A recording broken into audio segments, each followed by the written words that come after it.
My name's Martin Ho Weisgerber, and in my spare time, I write raps, I sail, I bike, and I'm a connoisseur of IPAs.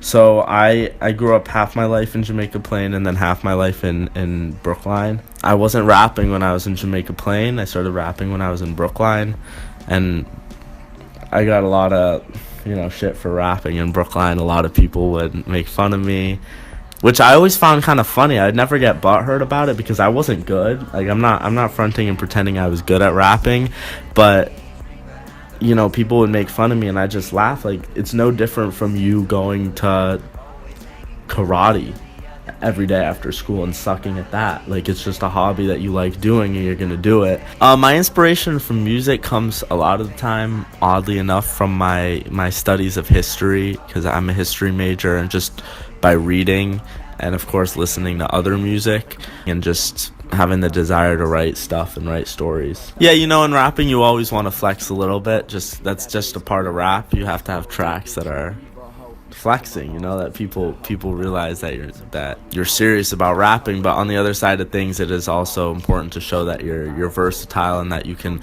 not only flex on every track you do, but also do it intelligently and give stories. And throughout artists have always been flexing per se. It's just they do it in different ways. Everything's become so convoluted these few years, with the exception of a few isolated areas. You can sound like you're from Atlanta but be from Philadelphia, or same with New York. So I don't know. I would say I'm unique to Boston just because I do a little bit of everything. Or either I'll go into the studio. So I record two different places. I record with Fresh in Austin, and then I record just with my friends Jasper and Charlie and Sean at Jasper's home studio. So when I do that, I go in with nothing and we make a beat right there, and I help Jasper with ideas, inspiration, and I just sit down and write while he makes the beat, and then we record. So it's very, very organic in that way. I always thought I'd be more nervous than I am performing, because I'm not that nervous. I have a show coming up in a week. It's probably going to be the biggest one yet. I'm not really nervous at all. I just like to go out there and have fun. And that last show I did, I can remember distinctly several times I messed up, but everybody's there to have a good time, and it's not something you have to overthink. So I'm just gonna go out there and jump, and I hope everybody jumps with me.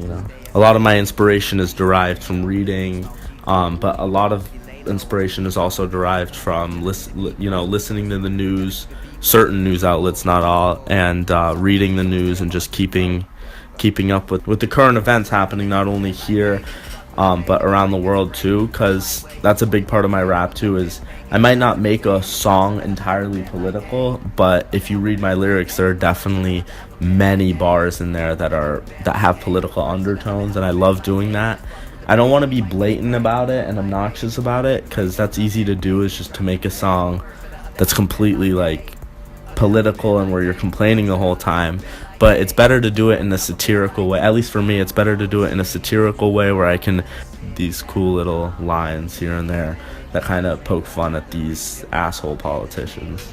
But now I've simplified and I figured out how to make an actually catchy song, and hopefully I'll get even better at it. I don't even know where I'm performing, but I'm performing.